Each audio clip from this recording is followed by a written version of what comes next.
In a previous video, I gave you 6 things you needed to know before attending your very first timeshare sales presentation. Well, in today's video, I'm going to give you 5 more right after this.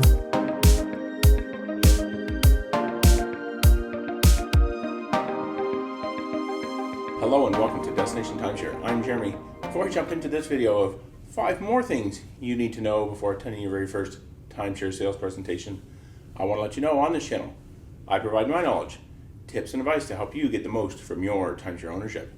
And even if you're not a timeshare owner yet, I also do villa tours, resort tours, and resort reviews as well. So be sure to stick around, hit that subscribe button down below, and also click on that notification bell and select all, and you'll be notified whenever I post new videos. Alright, so let's jump into this. Previously I did a video of 6 things you need to know before attending your very first timeshare sales presentation. And if you haven't seen that video yet, check it out. I'll put a link to it right up here. As I was editing that video, I actually thought of 5 more things you need to know. So that's why we're doing this here today. So the first thing happens to be, this is the most important one of all. I can't believe I forgot this when I did that first video. And that just happens to be that there is a timeshare resale market. Doesn't matter what timeshare system you're probably looking to buy, what resort it is, there is probably other owners trying to resell what they own. And fact is, you can save considerable amounts of money, even only pay pennies on the dollar compared to what that timeshare salesperson might be trying to sell you that same timeshare for. So before you go, do some research of that timeshare system that you're attending the presentation for or the resort, and find out what are kind of the going resale prices on that resale market. What are other owners looking to try and get from their timeshare? Just gives you a little bit more info as you're walking in to that timeshare sales presentation. Next up is number 2, and that just happens to be that 100% of timeshare sales, or nearly 100%, are completed on the very first day. The timeshare salespeople know that when you leave, it's very unlikely that you're coming back. So they're under pressure to get you to sign today, that first day that you're there. All right, next up, number 3, that just happens to be that the 90 minutes, 120 minutes, however long it might be, that they've said that you need to stay for, it's very likely going to last much longer than that. We've obviously been in situations where we've been at a timeshare sales presentation and it's actually over pretty quickly. But most often, if you're going to your very first timeshare sales presentation, they're going to know that. They're going to know that you really don't understand the systems that much, how timeshare works. They're going to be really in there, giving you a lot of information. You might have a lot of questions. You're going to expect to have to be there probably much longer than that 90 minutes or even 2 hours, whatever it might be that you've kind of obligated yourself to in order to receive that free gift at the end. So keep that in mind, and also keep something else in mind, that clock usually doesn't start ticking until the salesperson sits down with you. Maybe they're giving you free breakfast, maybe there's some beverages, some snacks, maybe a place to sit and relax.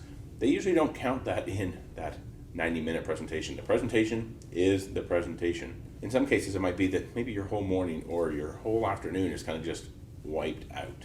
Leading off of the last one is number 4, and that just happens to be that you are not obligated to stay. Now, obviously, they have promised you a free gift for your time for attending that timeshare presentation, and maybe they're kind of holding that ransom for you to stay, get more information, maybe even sign on the dotted line, kind of high-pressure sales tactics that, hey, they're trying to keep you there as long as possible, wear you down to where you finally just give up and sign. Maybe they give you a really great offer, maybe their cheapest week, cheapest season, smallest unit. Looks attractive, but it probably still isn't necessarily a really good deal when you really look at it. So keep in mind, you can get up and leave anytime, then come back later on if they're not going to give you the gift. Come back later on and talk to a manager and say, hey, I put in my time, just not something I wanted to keep staying for. So realize that you are free to get up and leave at any moment. And if you're willing to give up the free gift, just get out of there. Now on to number 5, and that just happens to be one that we kind of get a bit of a laugh out of every time we go to a timeshare sales presentation, is that the timeshare salesperson always owns a timeshare. And if they don't own a timeshare, they're going to lie and say they do. We've obviously been at that situation, sitting down at the table, looking around their kind of cubicle or their office, seeing different pictures of that timeshare salesperson, maybe with their family in different places around the world. I kind of wonder sometimes, are they even photoshopped? But they're going to say, hey, I've been here, I've been there. They're going to have pictures of those places that you love, they'll love too. Places that you want to go, or maybe that you've been, they've probably also been there too. So keep that in mind. They're there doing that to build that rapport, to kind of build that more personal relationship with you, to get you to sign on the dotted line. So keep that in mind.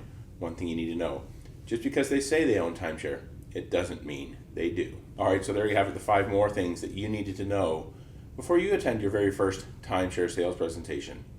If you like this video, please be sure to give it a thumbs up. It really does help out these videos, and it might help push them out to more people looking to go to their first timeshare presentation. And if you want to see more videos all about timeshare, check out the description box below. And for another timeshare tip video, check out this one right up here and YouTube. They think you'll like that one down there. Be sure to subscribe. You can do so by clicking on my picture right here. Hit that notification bell. And until next time, let's make your next destination a timeshare.